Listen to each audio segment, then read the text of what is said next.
दोस्तों, world test championship का final का तीसरा दिन का खेल ख़त्म हो चुका है और ऑस्ट्रेलिया अभी भी 296 रनों से आगे है। लेकिन ऑस्ट्रेलिया के 469 रन के जवाब पे भारतीय टीम ने 296 रन का स्कोर बनाया। और लेकिन उसके पहले अगर दूसरे दिन के खेल की समाप्ति पर जो भारतीय टीम का स्कोर था 155 पे 5, उस स्थिति से ऐसे उभरा है भारतीय टीम ने, ऐसा कमबैक किया है कि जो तो बिल्कुल तारीफ़ काबिल है। और अजिंक्य रहाणे ने जो रन बनाए, शार्दुल ठाकुर ने जो बनाया, रविंद्र जडेजा ने ऑलरेडी रन बनाए थे। वो दूसरे दिन के खेल खत्म होने के पहले आउट हो चुके थे। तो ये जो रिकवरी हुई है, बिल्कुल इसमें इंडिया फाइट बैक करेगी और कुछ तो लड़ने के लिए रखा है अपनी टीम के लिए। अजिंक्य रहाणे ने जैसा खेला, 89 रनों की पारी खेली, शार्दुल ठाकुर ने 51 रनों की पारी खेली और 296 रन तक टीम इंडिया का स्कोर पहुंचा दूसरे इनिंग में। और वहीं अगर सेकेंड इनिंग की बात करें तो ऑस्ट्रेलिया 123 रन पे 4 विकेट है। इंडिया ने बॉलिंग अच्छी की थी, शुरुआती झटके दिए थे वार्नर को और ख्वाजा को आउट किया। उसके परेशानी बिल्कुल हो रही। स्टीव स्मिथ जिस तरीके से आउट हुए जडेजा की बॉल पे, पहले इनिंग में उन्होंने ट्राई किया था आगे बढ़ के खेल के जडेजा को चौके और छक्के लगाए थे, लेकिन इस पारी में भी उन्होंने कोशिश वैसा किया, लेकिन वो सक्सेसफुल नहीं हो सके क्योंकि जो पिच थोड़ी सी वियर एंड टियर हुई है और उसका फ़ायदा बिल्कुल देखने को मिल रहा है। कोई बॉल ऊपर रह रही है, कोई बॉल नीचे रह रही है और स्मिथ को जडेजा ने आउट किया। लाबुसाने जरूर 40 रन पे खेल रहे हैं, लेकिन जो सिराज ने उनके अगेंस्ट जो बॉलिंग की है, पूरी दमदार बॉलिंग की है, बिल्कुल लगातार उनको परेशान करके रखा हुआ है। वो एक टाइम तो ऐसा 2-3 ओवर का स्पेल उनका ऐसा था कि वो बिल्कुल अनप्लेएबल हो गए थे। लगातार 2-3 बॉलें हाथ पे लग रही थी और वो उनको समझ नहीं आ रहा था कि हो क्या रहा है। तो जिस तरीके से अभी भारतीय टीम ने कमबैक किया है वो अच्छा है बिल्कुल। हाँ, ये ज़रूर बात है कि 296 रन की लीड बहुत बड़ी लीड होती है। इस कंडीशन पे भी अगर इसको चेस करना चाहे तो बहुत मुश्किल काम होगा। लेकिन अभी इंडिया कर क्या सकती है? कर ये सकती है कि ऑस्ट्रेलिया को जल्दी से ऑल आउट करे और लीड को लगभग 200-350 के एक्सटेंड ना होने दे, तो फिर भी एक फाइट रहेगा और इंडिया सोचेगी कि हम इसको स्कोर तक पहुंच सकते हैं। तो उसके पहले अच्छी बॉलिंग करनी पड़ेगी और फिर से पहला सेशन चौथे दिन का एक अलग सा सेशन रहेगा। हमने अभी तक जो 3 दिन का खेल देखा है वो बिल्कुल थोड़ा अलग रहेगा। जडेजा बिल्कुल प्ले में रहेंगे और उसके साथ सिराज और सामी दूसरे छोर पर अगर करेंगे अच्छी बॉलिंग तो जल्दी से जल्दी ऑस्ट्रेलिया की टीम ऑल आउट हो सकती है। और इंडिया के लिए लगभग 350-370 के आसपास का अगर स्कोर आता है तो इंडिया फाइट करेगी। जी बिल्कुल, बहुत ही मुश्किल काम है चौथी पारी में चेस करना, लेकिन अभी कर क्या सकते? कर यही सकते हैं कि अच्छी बॉलिंग करके ऑस्ट्रेलिया को जल्दी ऑल आउट करें और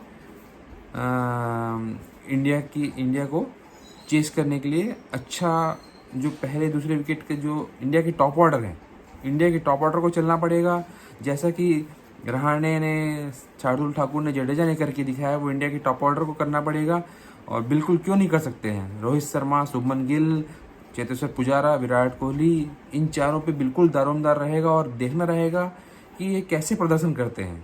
बिल्कुल कठिन परिस्थिति है, लेकिन रन बन रहे हैं, बिल्कुल रन बन रहे हैं और पूरी इंडिया के उम्मीदें अभी बैट्समैन पे रहेंगी। हाँ बिल्कुल ही बॉलिंग के चांस है, बॉलर को प्रदर्शन करना पड़ेगा, लेकिन कुल मिला के जो आएगी बिल्कुल 2 दिन का मैच बचा हुआ है, 90 180 ओवर का गेम बचा हुआ है। ऑस्ट्रेलिया चाहेगी कि आराम से खेले। अगर ऑस्ट्रेलिया खेलती है तो 2 सेशन खेल के तीसरे सेशन में और इंडिया को पूरे 5वें दिन का गेम दे सकती है। 350, 370, 350 तो उनके लिए सेफ नहीं रहेगा। 370, 400 रन से कम नहीं देगी टीम इंडिया को अगर वो टारगेट के लिए दे तो। कठिन बिल्कुल है मैच टीम इंडिया के लिए, लेकिन अगर इंडिया बाउंस बैक करती है तो मोमेंटम बना रहता है तो कुछ भी हो सकता है। अजिंक्य रहाणे ने जो वापसी की 18 महीनों बाद वो टेस्ट मैच में वापस आए हैं और उनका प्रदर्शन चेन्नई सुपर किंग्स के लिए बहुत अच्छा रहा था।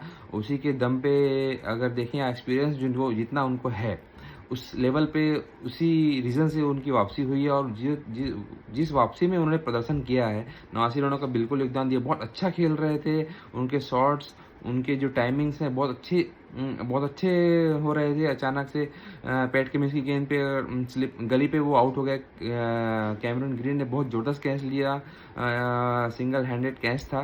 तो वो बिल्कुल वो जो बॉल है वो उनके लिए फेवर पे नहीं गया, लेकिन जो वापसी की है उन्होंने बहुत तारीफ़ काबिल रही है और वापसी के लिए बिल्कुल वो जाने जाते हैं। ऑस्ट्रेलिया में 36 रनों पे ऑल आउट होने के बाद वो कप्तान बने और इंडिया को सीरीज़ 2-1 से जिताई। तो बिल्कुल ये उनकी वापसी बहुत ज़बरदस्त रही है, धमाकेदार रही है।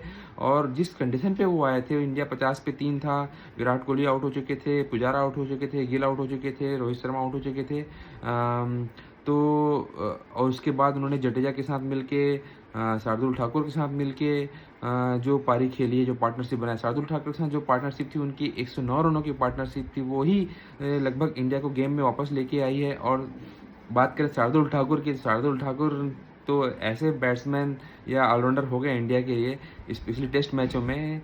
ओवल पे लगातार 3 अर्धशतक मारने वाले डॉन ब्रैडमैन के बाद वो दूसरे बल्लेबाज हो गए। तो बिल्कुल कुछ तो है उनमें, या लड़ने की क्षमता बोल लीजिए, या जिस तरीके से टीम को चाहिए वो वैसा खेल के दिखाते हैं और टीम को वापसी कराते हैं। तो बिल्कुल वही चीज़ उनको इनसे आज बॉलिंग में देखने को ही मिलेगी, देखने को मिलेगी और उनकी ज़रूरत होगी। तो दोस्तों देखते हैं इंडिया और कितना फाइट बैक करती है और इस मैच में किस तरीके से वापस आती है। Thank you.